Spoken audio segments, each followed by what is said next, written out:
गोल क्या है सर आपका? मुझे लगता है मैं मरते दम तक एजुकेशन में काम करूंगा। मेरी लाइफ का एंड मैं पढ़ते पढ़ते होना चाहिए, बस यही भगवान से प्रार्थना है। तथा बहन के बहुत उपकार मुझ पे है।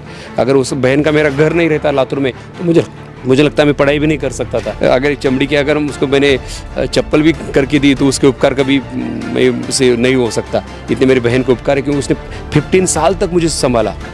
युवा अवस्था में लोग अपने लक्ष्य को बदलते रहते हैं, सपने देखते हैं। कभी डॉक्टर बनना चाहता है, कोई आईएएस बनना चाहता है। सफल हो पाएंगे ये लोग? अपने को किस में झील है, अपने किस में इंटरेस्ट है, हम किस चीज़ को हम जी जान लगा के हम काम कर सकते हैं, उसके लिए हम दे सकते हैं। मुझे लगता है उसमें अपना सक्सेस है। पूरा देश का स्टूडेंट आपको देख रहा है, वो अपने कैरियर को कैसे बेहतर कर सकता है? खाना मत खाओ, भूखे सो जाओ, कपड़े फटे पहनो, कुछ भी रखो, लेकिन पढ़ाई करो यार। पढ़ाई बहुत इंपॉर्टेंट है बस, और इसके लिए जी जान लगा तो। सुपर 30 फिल्म जो आई थी उसमें आप नमस्कार, आपकी जन अदालत से मैं हूँ राजा भैया पाल। मैं इस समय महाराष्ट्र में हूँ, जहाँ पर एक ऐसी शख्सियत के साथ इंटरव्यू हो रहा है जो आज हमें नहीं बल्कि पूरा महाराष्ट्र उनसे परिचित है। एजुकेशन का हब है लातूर में, जैसे आरसीसी संस्थान है, जहाँ पर नीट और जेई के फैक्ट्री बोली जाती है। यहाँ पर हजारों स्टूडेंट और इंजीनियरिंग लाइन में उनके यहाँ से निकलते हैं। मोटेकर सर हमारे साथ जुड़ रहे हैं। स्वागत है हमारे चैनल पर सर आपका। नमस्कार रिस्पेक्टेड पाल जी, आपके चैनल के माध्यम से मैं सभी को मेरा नमस्कार और आपको बहुत बहुत शुभकामनाएं जी। शुरुआत सर कैसी हुई थी, कि बात कैसी रही सर? मेरा नाम शिवराज रघुनाथ मोटेवाकर है। मैं पिछले 23 साल से लातूर में एक कोचिंग के माध्यम से पढ़ाता हूँ बच्चों को। नीट और जेई के प्रिपरेशन करवा के लेता हूँ। In the year 2001 I done my MSc from SRT University Nanded. I am gold medalist. I stood first rank in the university. I qualified SET, NET, GATE, DRDO, TIFR, BARC. I have qualified all national level exams at that time. Then अभी उस time open की भर्ती, थोड़े open की जो jobs थे उस time थोड़ा बैन था। रिस्पेक्टेड हमारे चीफ मिनिस्टर विलासराव देशमुख साहब मुख्यमंत्री था उस टाइम, और उन्होंने उस टाइम पहले जो रिजर्वेशन कोटा है वो पहले फिलअप करने के लिए उन्होंने 2 साल के लिए ये किया था। तो मैं बोला मैं बिलोंग टू ओपन कैटेगरी, तो मैं क्या करूं बैठ के। तो मैंने फिर कोचिंग लेना शुरू किया, और मेरे फ्रेंड रमेश पानीपुरी जी, मेरा क्लास लिटरली मेरा क्लास 10 बजे छूटता था, 9:45 को मैं घर जाते समय उनके पास बैठना, हमारी अच्छी फ्रेंडशिप थी, उनसे पानीपुरी खाना। उस टाइम मेरे पानीपुरी खाने के लिए पैसे भी नहीं रहते थे, लेकिन मेरे फ्रेंड एडजस्ट करते थे। ऐसा उन्होंने उस टाइम पता नहीं, मुझे मालूम ही नहीं था कि ऐसा होने वाला है, लेकिन माँ बाप के आशीर्वाद और अपने फ्रेंड सर्कल। स्वामी विवेकानंद जी बोलते हैं आप अपने फ्रेंड के नाम बताओ, मैं आपकी लाइफ में कितने आप तरक्की करोगे ये बताऊंगा। तो मुझे लगता है यही है मेरे लाइफ में सबसे मेरा बड़ा रोल है मेरे पिताजी का। मेरे पिताजी फार्मर है, मुझे 4 सिस्टर्स है और हम 2 भाई है। और फार्मर होने की वजह से घर था हमारा ऐसा पत्रे का सादा बहुत छोटा घर था, लेकिन पिताजी की बहुत इच्छा थी कि मैं पढ़ाई करूं। और जब मुझे मेरे लातूर मेरी बहन थी, वहाँ मैं बहन के पास रहता था। बहन के बहुत उपकार मुझ पे है। अगर उस बहन का मेरा घर नहीं रहता लातूर में तो मुझे लगता है मैं पढ़ाई भी नहीं कर सकता था। ये पूरे उपकार बहन के मुझे लगता है अगर चमड़ी के अगर उसको मैंने चप्पल भी करके दी तो उसके उपकार कभी मैं से नहीं हो सकता। इतने मेरी बहन के उपकार है क्योंकि उसने 15 साल तक मुझे संभाला। 15 जब मेरे पास कुछ भी नहीं था, लेकिन उस टाइम मुझे बहन ने विश्वास दिया, उनके पास में रहता था। ये बहुत उपकार है। जो आदमी उपकार भूल जाता है ना, वो आदमी कभी तरक्की नहीं कर सकता। जिस माँ बाप ने मुझे गढ़ाया, मुझे इतना बड़ा किया, आज मैं यहाँ किन की वजह से हूँ, ये भूलना नहीं चाहिए। क्योंकि फिर आदमी जब अपनी पिछला इतिहास जो अपना प्रीवियस हिस्ट्री भूल जाता है तो आगे वो हिस्ट्री नहीं बना सकता। मुझे ऐसा लगता है हम जिन लोगों ने अपने एजुकेशन के टाइम में जिन्होंने हेल्प किया अपने को, उनको भूलना नहीं चाहिए। और मेरा मित्र रमेश पानीपुरी जो है वो भी वैसे ही है। हम बहुत अभी पहले कैसा है उनके पास फ्रैंकली जा सकता था, लेकिन अभी कैसा है थोड़ा क्लास अच्छे तरफ होने को अभी इतना जा नहीं सकता, लेकिन जाता हूँ। हम गले मिलते हैं, जब मिलते हैं तो गले मिलते हैं। अच्छे फ्रेंड है। बस उनका और मेरा करियर एक ही बार शुरू हुआ था। वो कहाँ से देखो ना, वो इतने दूर से आए हैं, लेकिन हमारे लातूर में ब्रांड नाम कर दिया उन्होंने। फसले उनको मैं कांग्रेट्स करना चाहता हूँ आपके सभी माध्यम से, क्योंकि एक ब्रांड बनाया पानीपुरी का। आज ये देखो इतने बड़े बड़े लोग, हमारे लाहौटी जी, ये सब इतने बड़े बड़े लोग उनको मिलने के लिए आ रहे हैं, because of his nature, because of his service.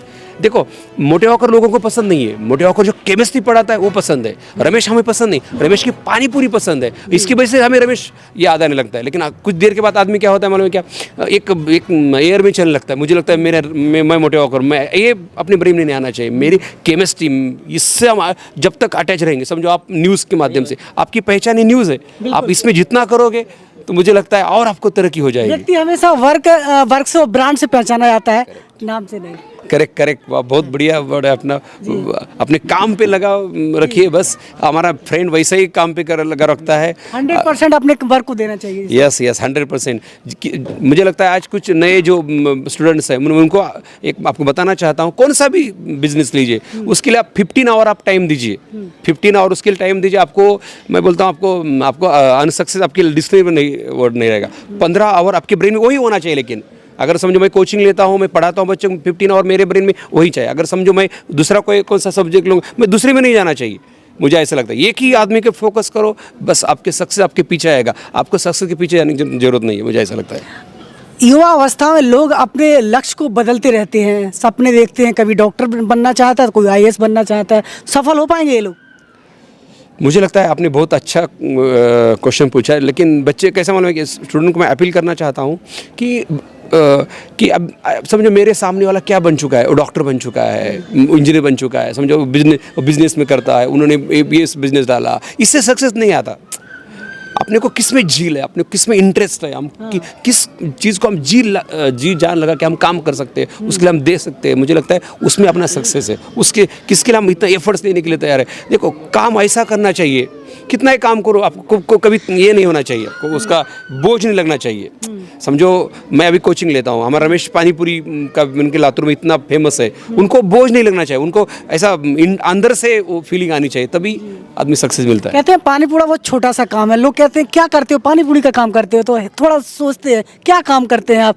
लेकिन पानी पूरी से भी लोग अपना बड़ा सपना पूरा कर सकता है। जैसे कि आज राधेलाल प्रधान जो कि उत्तर प्रदेश के समतर से गाँव से आते हैं, लेकिन आज पूरे लातूर में आप उनकी तारीफ कर रहे हैं। बाप रे बाप, आप वो छोड़ दो, हमारे लातूर में पानीपुरी बहुत बड़ा ब्रांड ये है, खाली नाम ही काफ़ी है रमेश पानीपुरी। मैं सबको बताना चाहता हूँ ये बहुत बड़ा ब्रांड है हमारे लातूर का।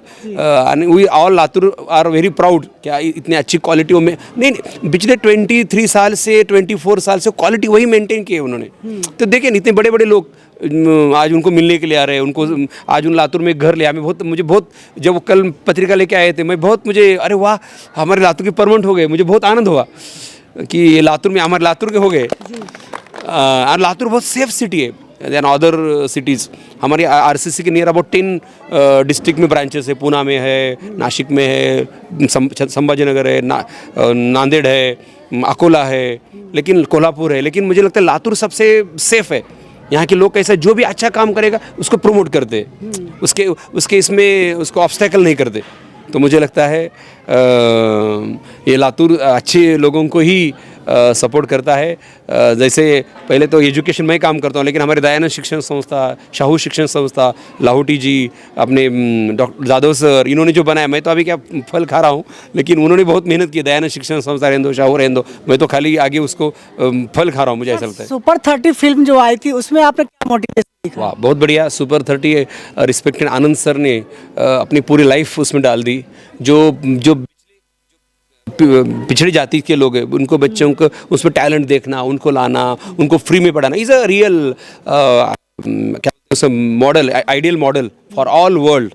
कि यहाँ के जिस परिवार से बच्चा सीख नहीं सकता उसको IIT बनाना इतना इजी टास्क नहीं है। Really heads of Anand sir, आपको बहुत बहुत शुभकामनाएं जी। खूब आप पढ़ाते हैं सर, इतनी ऊर्जा आती कहाँ से है सर आपको?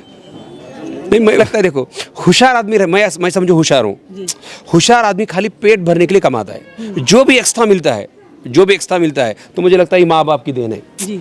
इनके आशीर्वाद की वजह से भी मिलता है। अपने बोलने वाले अपने जो फ्रेंड्स है वो जो पॉजिटिव व्यूज़ है उसकी वजह से आदमी ग्रो हो जाता है, मुझे ऐसा लगता है जी। इस समय पूरा देश का स्टूडेंट आपको देख रहा है, वो अपने कैरियर को कैसे बेहतर कर सकता है, एक अपने सपने को कैसे साकार कर सकता है, क्या क्या तैयारी उसकी होना चाहिए प्रॉपर तरीके से, क्या उसकी लाइफ स्टाइल होना चाहिए सर, किस तरीके से? मुझे लगता है मैं बच्चों को यही बताना चाहूँगा, बेटा देखिए एजुकेशन के से लाइफ में अपनी जो प्रगति है वो अशक्य है, मुझे ऐसा लगता है, इम्पॉसिबल है। तो एजुकेशन, आप खाना मत खाओ, भूखे सो जाओ, कपड़े फटे पहनो, कुछ भी करो, लेकिन पढ़ाई करो यार। पढ़ाई के बिना आदमी कुछ भी ऊपर नहीं जा सकता। पढ़ाई करनी चाहिए, पढ़ाई बहुत इंपॉर्टेंट है बस। और इसके लिए जी जान लगा दो। आपको कोई बोलेगा कि इतना पढ़ के मेरा अच्छा नहीं हुआ, ऐसा नहीं है यार। There is always room at for the toppers. आप खाली उसमें जी जान डाल दो, आपके अंदर से करो। मम्मी पापा की बोझ से पढ़ाई मत करो, अपने अंदर से करो। उनकी क्या फीलिंग है मम्मी पापा की, क्या उनका, मेरे पापा है देखो, उनका नियर अबाउट 97 ईयर एज है। उनकी एक ही इच्छा रहती है कि मुझे जो कष्ट हुए मेरे बच्चों को नहीं होनी चाहिए। बस यही मम्मी पापा की एक, आप सोचो, देखो आज हमारे पाल जी के उत्तर से मम्मी पापा आए हैं, उनकी क्या इच्छा है, जो हमें कष्ट किया है मेरे बच्चों को नहीं होना चाहिए, मेरे बच्चे सुखी रहने चाहिए। यही मम्मी पापा की इच्छा है बस, अपनी मम्मी पापा की। जो कि मुझे लगता है जो आदमी अपने मम्मी पापा का नहीं हो सकता वो हमारे भारत देश का तो नहीं हो सकता। क्योंकि जिन्होंने अपने को इतना किया, अपने को संभाला, अपने को खांदे पे लेके घूमे, नाचे, उसको सब किए, और जो अपनी मम्मी पापा का नहीं हो सकता वो भारत का क्या हो सकता है, कि जिन्होंने इतना अपने खुद के लिए किया। मुझे लगता है मैं बच्चों को ही आपके माध्यम से बताना चाहता हूँ। आप किसको अपना आइडल मानते हो? बस मेरी मम्मी पापा, बस उनके सिवा तो गोल क्या है सर आपका? मुझे लगता है मैं मरते दम तक एजुकेशन में काम करूँगा। मेरी लाइफ का एंड मैं पढ़ते पढ़ते होना चाहिए, बस यही भगवान से प्रार्थना है। मैं एक ही काम करूँगा, बस एजुकेशन। बिल्कुल, तो आपने पूरा 100% दिया है, तभी इतनी हजारों की संख्या में आपके फ़ैन हैं, आपके स्टूडेंट हैं, इतना सारा प्यार आपको इस समय मिल रहा है। धन्यवाद। तो आज हमने महाराष्ट्र और लातूर की सबसे सुपर शख्सियत के साथ इंटरव्यू किया है। ये इंटरव्यू आपको कैसा लगा हमें कमेंट बॉक्स में लिखिए, हमें अपनी राय दीजिए।